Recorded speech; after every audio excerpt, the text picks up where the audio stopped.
Si je paye des 100 balles pour des concours de pet fou. On va lancer ça, un concours de pet fou. C'est un truc qui me touche, les histoires de drogue, donc je vais quand même appeler la police. C'est exactement le genre de meuf qui attire Gab.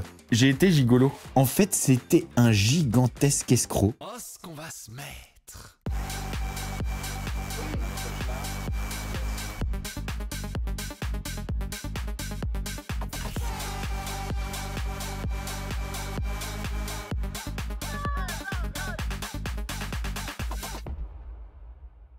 Yes, on est de retour. Et je suis ce soir pour le concept les pires choses qu'on ait faites pour l'argent avec Gabriel Ayuso. Il est de retour. Ça faisait un petit moment quand même. Hein. Ouais, ça faisait longtemps, c'est dommage. Dommage. Faut se faire oublier un peu des fois. Ouais, c'est vrai que tu fais bien de te faire oublier. Ouais. Ouais. Les amis, aujourd'hui, le concept, c'est les pires choses qu'on ait faites pour l'argent. On reste dans le même concept Nos Pires, qui est une série qui arrive maintenant sur mes streams, mais dans laquelle tu serais le meilleur, tu penses. Je te les répète, nos pires coups d'un soir, les pires choses qu'on ait faites pour l'argent, nos pires trahisons, nos pires tromperies, nos pires hontes, nos pires dates, nos pires voisins, nos pires délits, nos pires gaffes, nos pires histoires de cuite et nos pires ruptures. Tromperie et cuite. C'est bien ça me donne une belle image ça. Moi, quand on parle de toi en disant tromperie, j'ai l'habitude de te défendre dans le sens où je t'ai pas vu tromper une meuf sérieuse. Je t'ai vu tromper en télé des débuts de relations un peu explosés. Quand je parle de tromperie, moi je parle de avant la télé. Faut savoir que ça fait 1 an que je fais de la télé. Donc, ouais. Voilà. Et avant la télé, t'as déjà eu genre des meufs sérieuses avec qui t'étais infidèle? Bah des meufs... Ou genre juste des petites histoires un peu nulles où t'étais infidèle? Non, absolument pas. Des vraies histoires. Des vraies histoires? Des vraies histoires avec des vrais gentils et des vraies filles à marier, ouais. Ok, d'accord. Ouais. Mais ça, je me suis jamais caché de le dire, hein. Je l'ai dit maintes et maintes fois. Ouais. Je suis jamais tombé... Je parle pas de la télé, là. Ouais. Okay. Je suis pas tombé sur des filles, des mauvaises filles. Après, tout est relatif quand je dis mauvaise, parce que bon, tout le monde a sa définition de mauvaise, mais ouais, elles étaient rien à dire. Donc c'était toi le méchant, quoi. C'était toi moi le méchant. C'est moi qui ai foutu tout en l'air. Et du coup, t'aurais des sacrées histoires à nous raconter sur des tromperies que t'as fait, quoi. Ouais, après c'est assez bateau la tromperie finalement, mais c'est vrai qu'il y a 2-3 trucs. Tu vois, moi ça c'est pas un de mes vices, la tromperie. J'ai trompé, hein, j'ai déjà trompé il y a 15 ans et j'ai pris une telle leçon dans ma gueule que genre plus jamais je l'ai refait, quoi. En tout cas, je suis très enthousiaste à l'idée de passer par tous ces thèmes et ces concepts. Nos pires, les amis, ça arrive sur mes streams, soyez bien attentifs, toujours avec des invités. Je vous rappelle la règle, on peut vous raconter des histoires fausses. Et vous devez deviner si elles sont vraies ou fausses. Vous allez voter pour décider si l'histoire est vraie ou fausse et nous, on révélera si elle est vraie ou fausse. Moi, pendant toute l'après-midi, j'ai recueilli vos histoires. On va donc alterner entre nos histoires et vos histoires et on va les commenter ensemble. Les amis, vous avez été un petit peu moins inspirés que sur les coups d'un soir, que sur les pires coups d'un soir. Ouais. Ça m'en dit beaucoup sur vous. Vous êtes des personnes plutôt bien. Bah... Après, sur le côté argent, oui. Sur le côté sexuel, ouvert. J'ai pas vu. Je suis un petit peu moins fier de vous sur le côté sexuel. Mais j'ai besoin d'anecdotes, donc je vais pas m'en plaindre. J'en ai quand même sélectionné pas mal. On commence avec la première de vos anecdotes. C'est parti, on commence avec une très courte. Quand j'avais 18 ans, je suis allé chez un mec pour le frapper et être payé pour ça. C'est un gars qui a été payé pour aller taper un gars chez lui. Ah, c'est pas bien. Non, c'est pas bien. Mais bon, j'espère que tu l'as mis une branlée au moins, parce que si t'es payé... Bah non, justement. À la limite, tu vois, genre si t'es allé te battre gratuit... Ouais, on n'a pas la même vision des choses. Si t'es payé à la limite... Tu vois le décalage. Non, mais si t'es payé à la limite, c'est bien de se prendre une... C'est pas grave de se prendre une branlée parce que t'as un lot de consolation. C'est l'argent. Oui, mais bon... Tu fais bien le taf, quoi. Gab, est-ce que tu veux nous raconter une anecdote? Vraie ou fausse? Et on va voter. Pire chose que Gab ait fait pour l'argent, vrai ou faux, c'est parti. Alors moi, je viens juste d'y penser, mais en plus à l'instant, je fais au feeling. J'ai reçu un message il y a même pas un mois, d'une personne, mais une personne sérieuse, hein, qui m'a demandé de lui chier dessus. Et il me faisait un acompte de 5000 €. Mais tu l'as fait? Bah non. Alors, c'est pas la pire chose que t'aies fait pour putain, je l'argent. vais me faire cramer. Le thème, c'est pas les pires choses que t'aies pas faites pour l'argent. Bref, je finis l'histoire quand même, c'est rigolo. Il voulait que je chie dessus pour 30 000 balles et il me faisait un acompte de 5 000 euros. Wow. Et du coup, j'ai envoyé ça dans le groupe de mes potes au rugby et vous vous doutez bien que la plupart étaient prêts à lui chier dessus quand même. Oui, Mais bah oui. fort. Eux, ils le faisaient tous. Oh, putain, Sauf ouais, que le gars, ça l'intéressait pas du tout de se faire chier dessus par tes potes rugbyman. Ce qu'il voulait, c'était toi. Non, mais voilà. C'était un bon gros caca de Gab. Non, mais attends. Rappelle-toi, c'est un concours d'anecdotes. Ça veut dire que tu peux raconter des histoires vraies, des histoires fausses, et nous, on doit deviner si c'est vrai ou faux. Ok, parce que j'ai l'impression que tu te... Ouais, crescendo, j'arrive. Ouais, pour tes subs. Tu m'as pondu un thème assez compliqué pour moi. Est-ce que tu veux nous raconter une vraie... Enfin, une anecdote, vraie ou fausse?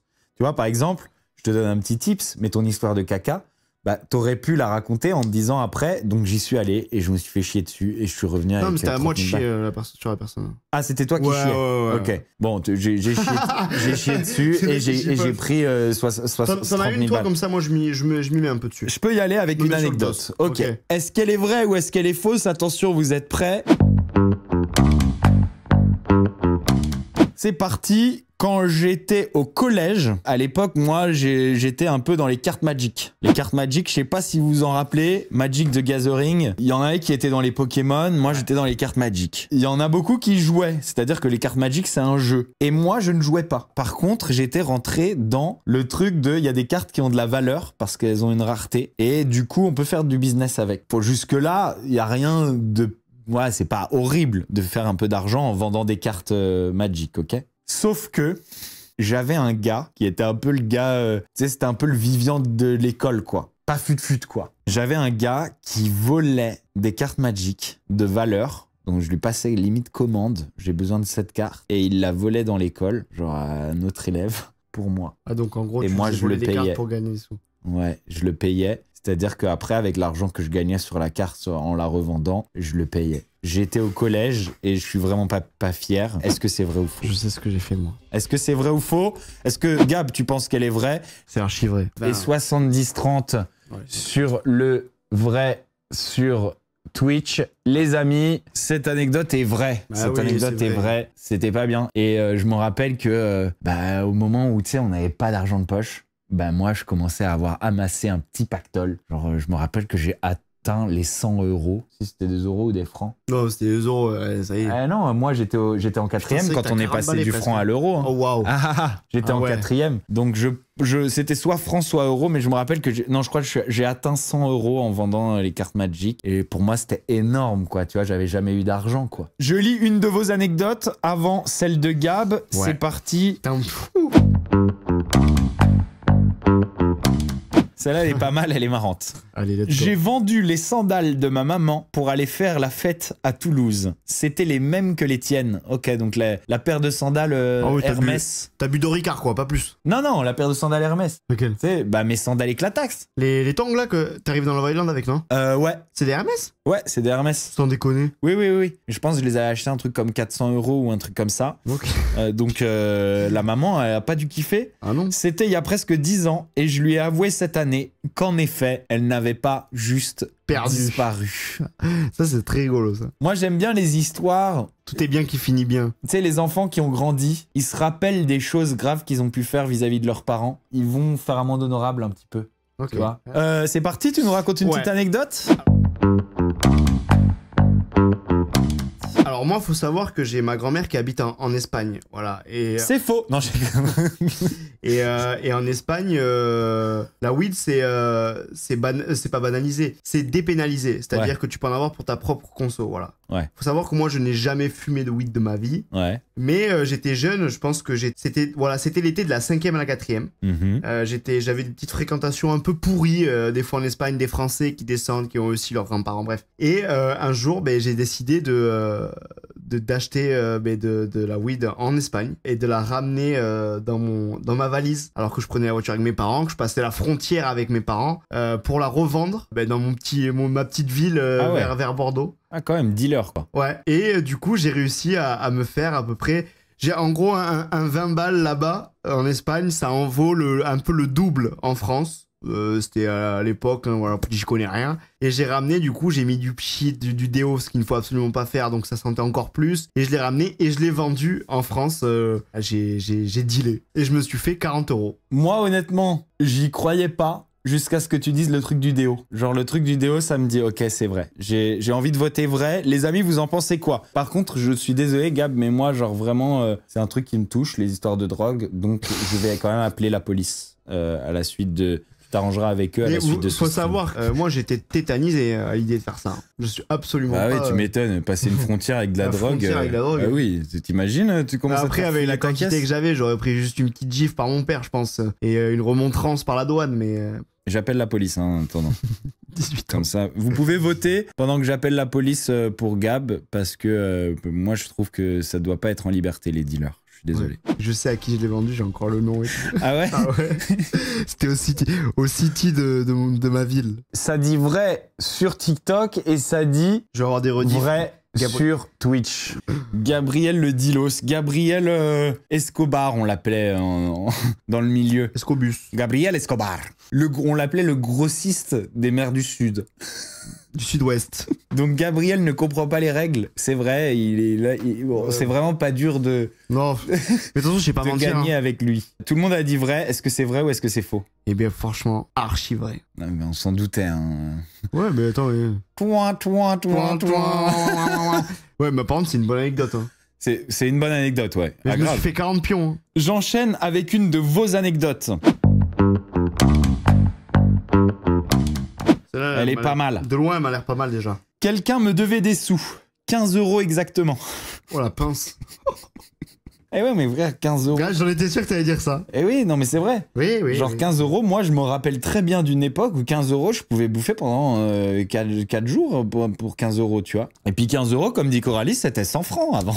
Hé, Ça, Bastien c'est a vraiment mangé un des truc rats. de vieux. Bastien a mangé des rats aussi. C'est vraiment un truc de yeuve, hein, de dire 15 € c'était 100 francs avant. Putain, c'est...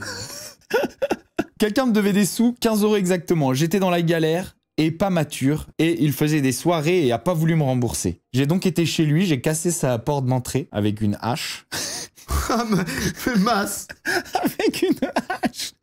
Qui prend une hache pour péter ouais, une bah là, porte d'entrée pour 15 Tu mets balles? 8 ans et tu fais du bruit surtout. Alors tu vois, genre 15 €, je me rappelle d'une époque où c'était beaucoup pour moi, mais c'était relou pas qu'il y a assez avec la pour hache. prendre une Ouais, ouais. hache Ah ouais, relou. dans la rue. Après, il y a des gens, tu sais, genre, ils habitent à la campagne aussi. Ouais, enfin, quand tu fous des grands bourrins dans la porte avec la hache, à mon avis, Parce qu'à Paris, on voit jamais un mec avec une hache. tu vois un gros avec une hache qui te défonce la porte, moi je me casse. Alors que, tu vois, genre à Perpète-les-Oies, dans Ouais, des petits ouais. villages, le mec, il a une hache, tu sais, genre, c'est limite normal, quoi. Ouais, il va Putain, couper le du bois, quoi. Il faut savoir, pour la petite précision, parce que si je vous le dis pas, vous savez pas, c'est une femme qui raconte cette anecdote. Donc, on est sur une femme avec une hache. Je me la vois bien avec la hachette. Là, ting, ting, ting. C'est quand même quelque chose. J'ai réussi à déchirer la porte C'est trop ça. et je lui ai pris sa télé. En plus, elle lui a baisé la télé qui vaut le quadruple. Je lui ai pris sa télé Mais et quelques pièces dans sa veste Mais- et je suis parti et Faut- je n'ai Mais attends. jamais eu de Mais nouvelles. faut savoir, faut s'imaginer la tronche du gonze quand il rentre chez lui et qu'il voit sa porte d'entrée déglinguée parce qu'il a pas remboursé 15 balles et qu'il a plus de télé. Ça, c'est quand même énorme. Honnêtement, c'est exactement le genre de meuf qui attire Gab. La vie de ma mère, j'allais dire pareil. C'est exactement... Alors, si tu nous entends, toi qui as raconté cette histoire, sache que si Gab était dispo en ce moment, tu pourrais avoir ta chance. Ah oui, bah ouais, si t'es serrurière, Ok, moi je vous raconte une anecdote d'une des pires choses que j'ai fait pour l'argent.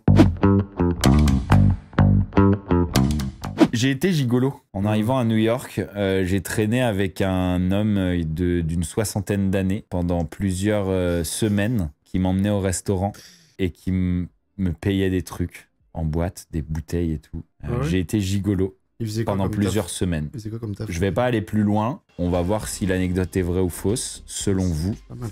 Sur Twitch, ça vote vrai. Et sur TikTok, ça vote aussi vrai. Vous avez Ça une veut bonne dire, estime de Bastien, c'est vraiment, bien. vous m'estimez de Ah fou. ouais, c'est pas mal. Vous pensez que c'est très possible que je sois un gros gigolo. Toi, tu votes quoi, Gab? Moi, je vote faux. Les amis, c'est parti, je vous raconte. Parce qu'en plus, j'ai appris quelque chose dernièrement à propos de cette histoire qui est vraie. J'ai appris quelque chose dernièrement. Il y a eu du nouveau, ok, dans cette histoire. Et ça, c'est assez fou. Je vous explique. J'arrive à New York, je suis fauché comme les blés. J'ai absolument zéro argent. Je mange pour, comme je vous l'ai dit, 2 $ par jour. Je suis la première petite lumière au bout du tunnel, c'est le mannequinat. Ils vont me donner de l'argent de poche. 20 ans. J'avais 21 ans. Okay. Ils vont me donner de l'argent de poche et je vais pouvoir manger. Okay, c'est ma première petite lumière. Ça arrive environ 1 mois et demi après mon arrivée à New York. À la première soirée de mon agence de mannequin, celle qui me signe, je rencontre un vieux monsieur qui s'appelle Barry. Et je me rappelle, je m'assois sur un banc à côté de lui et il commence à me parler. On discute. C'est un mec qui est hyper intéressant, hyper intelligent. Un mec qui aurait écrit un best-seller sur les chiens de la Maison Blanche. Genre, il a été très proche des chiens, des animaux de compagnie, des présidents. Et donc, il connaît tous les présidents personnellement, etc. Donc, c'est un mec qui a vraiment des histoires de fous à raconter. Okay, on sympathise et il prend mon numéro de téléphone. Moi, je me dis, tu sais, je connais personne à New York, j'ai pas d'argent. Ouais. C'est un contact, quoi. C'est un contact en place. Vas-y, why not? Le lendemain, il me dit, ouais, j'aimerais t'inviter à dîner. Moi, en plus, je lui avais pas dit que j'avais pas d'argent et tout. Écoute, moi, je suis tellement en galère que je mange des sandwichs invendus du Carrefour Market local. Ça s'appelle Food Emporium. On les connaît, ceux-là. Ouais. Genre vraiment, c'est comme ça que je dîne le soir. Donc un gars, il me dit, vas-y, je t'invite à dîner dans un bon restaurant. Je fais, bah vas-y, j'y vais, de ouf. Donc je vais, et ce soir-là, je rencontre, je me rappelle plus de son nom, une actrice hyper connue, et c'est elle qui vient le voir et qui lui dit bonjour. Et genre, il me la présente. Donc moi, je me dis, waouh. Ouais, tu passes de bouffer pour 2 € à être avec une actrice hyper connue. Ouais. Genre, je me dis, bon, le mec, il est en place, il va me présenter plein de monde, ça va être le feu, tu vois.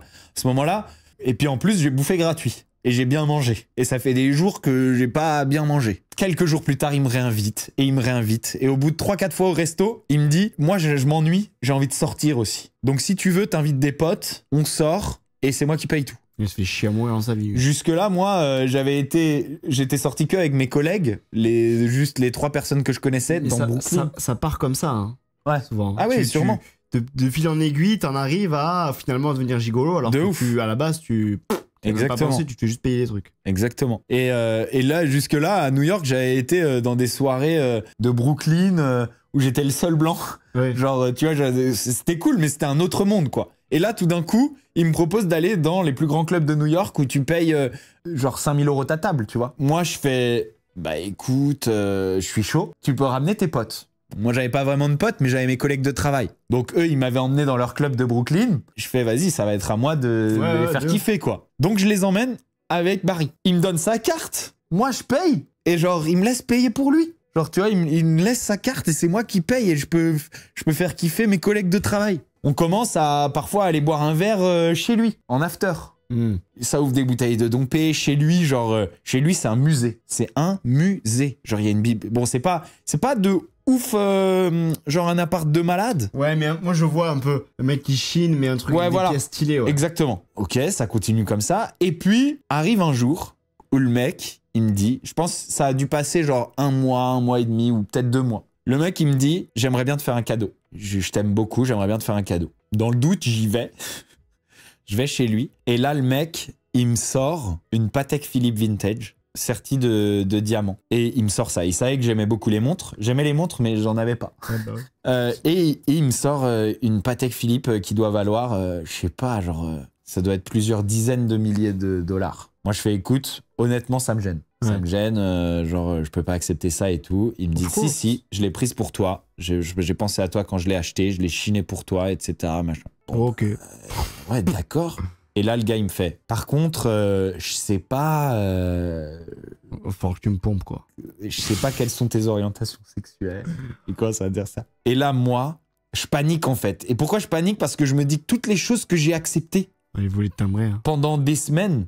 Ouais. Tous les dîners où j'ai été, tout l'argent qu'il a dépensé. Il t'a appâté. En fait, il le faisait en attendant quelque chose en retour que moi, j'étais pas en mesure de lui donner, tu vois. Et du coup, je me suis pris une de ces paniques. Je me suis cassé de chez lui. Genre, je lui ai plus jamais reparlé. Il a essayé, il m'a renvoyé des messages et tout. Genre, il me disait, ouais, désolé, j'ai peut-être été maladroit, machin et tout. Moi, je voulais plus lui parler. Je lui ai plus jamais reparlé. J'ai raconté cette histoire il y a quelques jours à des gens. Et ils m'ont dit, mais attends, t'as jamais essayé de le recontacter, le gars? Moi, non, j'ai jamais essayé de le recontacter. Et il commence à Google. On découvre, quand tu googles le gars, est un voleur et imposteur américain et historien autodidacte, connu pour avoir dérobé plus de 10 000 documents dans des musées privés des présidents américains en se faisant passer pour un historien rattaché au service présidentiel. En fait, c'était un gigantesque escroc qui a fait de la prison. Écoute, c'est vraiment une dinguerie. Et moi, genre, j'avais jamais suivi tout ça. Il a fait de la prison juste après avoir eu cette histoire avec moi. C'est-à-dire, dans l'année qui a suivi, il a fait de la prison. Et en fait, il était donc très proche des présidents, etc. Donc, il était à la Maison-Blanche. Et en fait, quand il allait à la Maison-Blanche, il volait des trucs. Et ce qui est fou, c'est que genre, c'était un vrai passionné de ça, tu vois. Ouais. Genre, il le volait même pas juste pour l'argent, quoi. Ouais, il kiffait. Ouais, il kiffait. Wow. Parce que les trucs, il les avait chez lui. C'est une dinguerie. Ok. Et il est toujours vivant. Genre, ça me donne limite envie de le recontacter. Tu sais, genre, du coup, je le trouve extrêmement, encore plus intéressant d'avoir fait ça. Okay. Je me demande s'il se rappellerait de moi si je le recontactais. Je pense pas. Peut-être qu'il l'a fait avec un paquet de mecs, ouais. C'est dingue, hein? Ouais, belle histoire. Vas-y. J'ai une histoire assez similaire. À toi. Les amis, c'est parti. Anecdote de Gabriel. Alors moi en fait ce qui s'est passé c'est que il faut savoir que cette anecdote elle est pas arrivée qu'à moi, elle arrive à une autre personne en télé, un autre mec. Il y a une meuf qui m'a envoyé un message il y a de ça presque un an. Ouais. Qui me parle tout le temps, vraiment quotidiennement on se parle pratiquement. Ok. Et il s'avère que cette fille, elle me vend un peu du rêve et elle dit qu'elle a un très très bon poste chez Goyard. Voilà, et qu'elle est son poste, je crois que c'était dans la production, mais vraiment très haut gradé. Et cette fille-là, de jour en jour et presque de mois en mois, on parle et elle commence à me vendre du rêve, à me dire est-ce que ça te plairait, toi, de bosser avec moi? Et je vous passe toutes les discussions, mais on en finit à ce qu'elle me propose un poste comme étant un peu son assistant, mais assistant visuel et le fait que je puisse aussi prendre des contacts de mon côté et après qu'elle puisse me former pour avoir un très bon poste chez Goyard sans forcément... Mais c'est quoi un assistant visuel? En gros, elle veut quelqu'un avec elle qui la suive dans ses voyages professionnels, qui soit plutôt beau garçon, mais qui en est là-dedans. Voilà. Okay. Et qui puisse vraiment l'aider et qu'elle puisse me former dans un nouveau poste chez Goyard. D'accord. Donc elle me promet 6 mois dans un loft à New York, premièrement, tout frais payé.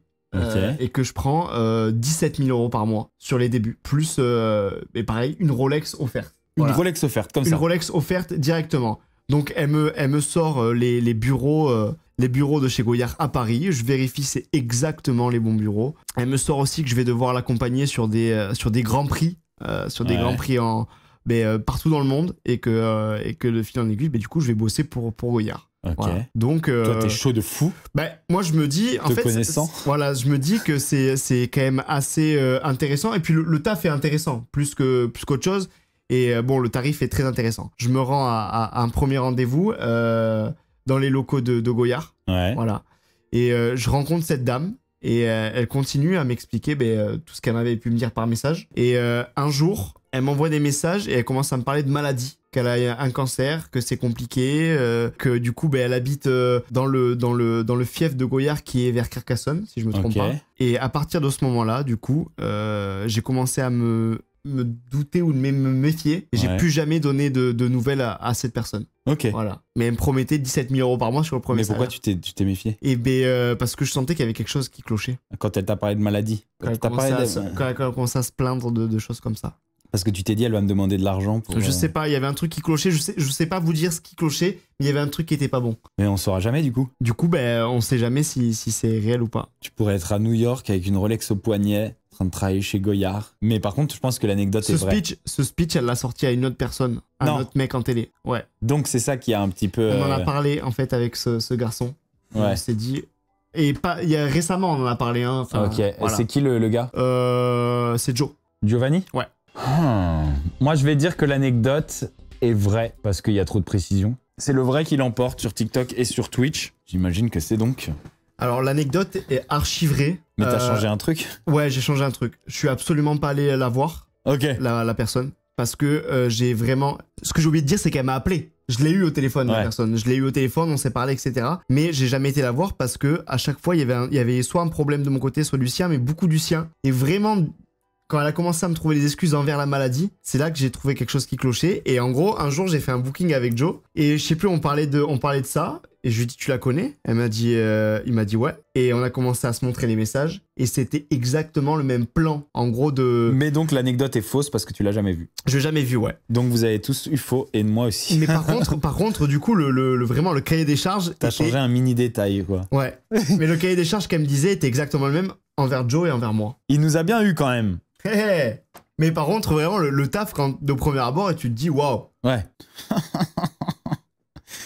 Mais oui, mais je crois que je me rappelle un petit peu de cette histoire. Tu m'en avais parlé. Ouais, je crois que j'ai dû t'en parler. Ouais, il était tout fier, il allait travailler chez Goyard. Mais non, mais en vrai, le poste était stylé, hein, franchement. Ah oui, de ouf. Ce qu'elle vendait, c'était stylé, c'était crédible, en fait. Mais Mais je t'avoue que quand tu me l'as raconté à l'époque, je me suis dit, qu'est-ce que Gab irait faire chez Goyard? Ouais. Oui, bah après ça, non, ça me choquerait pas, moi. Moi, ça me choquerait pas tellement.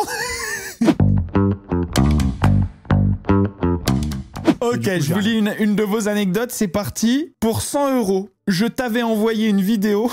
Donc ça, c'est quelqu'un qui... Elle a payé pour t'envoyer une vidéo. Non, non. Elle t'a envoyé 100 €. Qui gagnait 100 €. Alors, je me rappelle pas, peut-être que j'ai fait un concept ou un truc comme ça. Oui, c'est sûr que t'as fait ça, je vous envoie. Pour 100 €, je t'avais envoyé... Mais attends, la suite. Pour 100 €, je t'avais envoyé une vidéo où je tentais d'éteindre une bougie avec un pet fouf. Un pet fouf. What?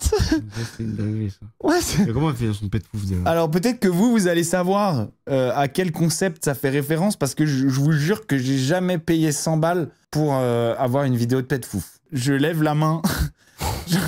la main droite, c'est avec la main droite qu'on jure. Je lève la main droite. Je n'ai jamais payé 100 balles pour recevoir un pet fouf, je vous le jure.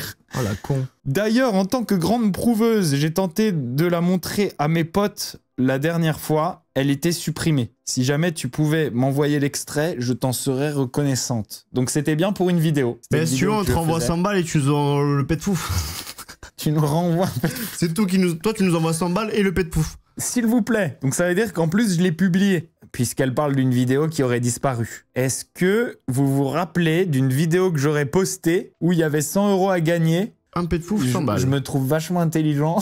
Je me rappelle plus, mais je me trouve intelligent dans le passé. C'est rien. Si je paye des 100 balles pour des concours de pet fouf. On va lancer ça, un concours de pet fouf. C'était pas la vidéo où t'envoyais des... Ah! La vidéo où j'ouvrais des vidéos payantes pour Unlocked, peut-être. Oui. Après, je suis une femme, je t'assure qu'un pet fouf est un vrai talent. J'y arrive pas, moi. C'est dur à faire un pet fouf, parce que moi, j'arrive à faire des vrais pets d'anus vraiment performants. Mais pet fouf, c'est compliqué. Mais pet fouf, c'est difficile de m'imaginer. Mais c'était peut-être ça. C'était peut-être la vidéo avec Tiffany de Unlocked. Et je l'ai supprimée parce que j'ai eu beaucoup de... J'ai essuyé pas mal de refus dans le travail à cause des vidéos que j'ai pu faire en collaboration avec l'industrie du porno. Et du coup, je les ai supprimées. Ok, je vous raconte une dernière anecdote. Celle-là est mignonne. Quand j'étais petit, c'est-à-dire, je sais pas, c'était avant primaire collège, avec mon petit frère, on était fascinés par le fait que à Paris, dans les trous sous les grilles, les métros et tout ça, il y avait des pièces. C'est comme dans les fontaines, où t'as envie de coffrer toutes les pièces qu'il y a, sauf que bon. Voilà. Et du coup, on fabriquait, genre, avec un aimant au bout, une longue ficelle pour chercher les pièces. Et genre, notre passion, c'était de venir à Paris juste pour ça. On essayait de persuader nos parents d'aller à Paris juste... Pour faire la pêche aux pièces.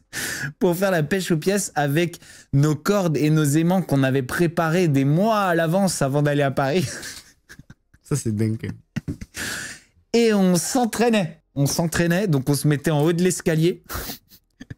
On posait des pièces. On s'entraînait à les attraper avec l'aimant. Parce que quand la ficelle elle est bien longue, qu'en bas il y a genre, tu sais, genre 5-6 mètres. Mais il y en a qui le font ça. La corde, elle fait comme ça. Hein. C'est pas du tout facile de tomber pile sur la pièce. C'est hyper difficile. Putain, moi, c'est un truc qui pourrait me rendre fou, ça. Est-ce que l'anecdote est vraie ou est-ce que l'anecdote est fausse? Est-ce que j'étais déjà une pinça del Crabo quand j'étais petit? C'est faux. Tu penses que c'est faux? Ouais. Et pour l'instant, c'est 72% de vrai sur TikTok. Et pareil sur Twitch. Tiens, c'est marrant. Les pièces, c'était vrai. Ok. Waouh. Les pièces, c'était vrai. Avec mon petit frère, un jour, il pourra le dire peut-être en story ou un truc comme ça. On est vraiment on était des tarés, un petit peu des gros teubés, quoi. Je pense que du coup, on a fait le tour. Hein. Ouais. C'était un petit live très sympa. Merci Gab d'être venu. Avec plaisir. Les amis, je vous fais des gros bisous. Si vous avez kiffé cette vidéo, vous n'oubliez pas, vous mettez un petit pouce bleu, vous souscrivez à la chaîne, vous activez la petite cloche pour ne louper aucune de mes vidéos. Je vous fais des gros bisous. Ciao. À très bientôt les amis. Oh, ce qu'on va se mettre.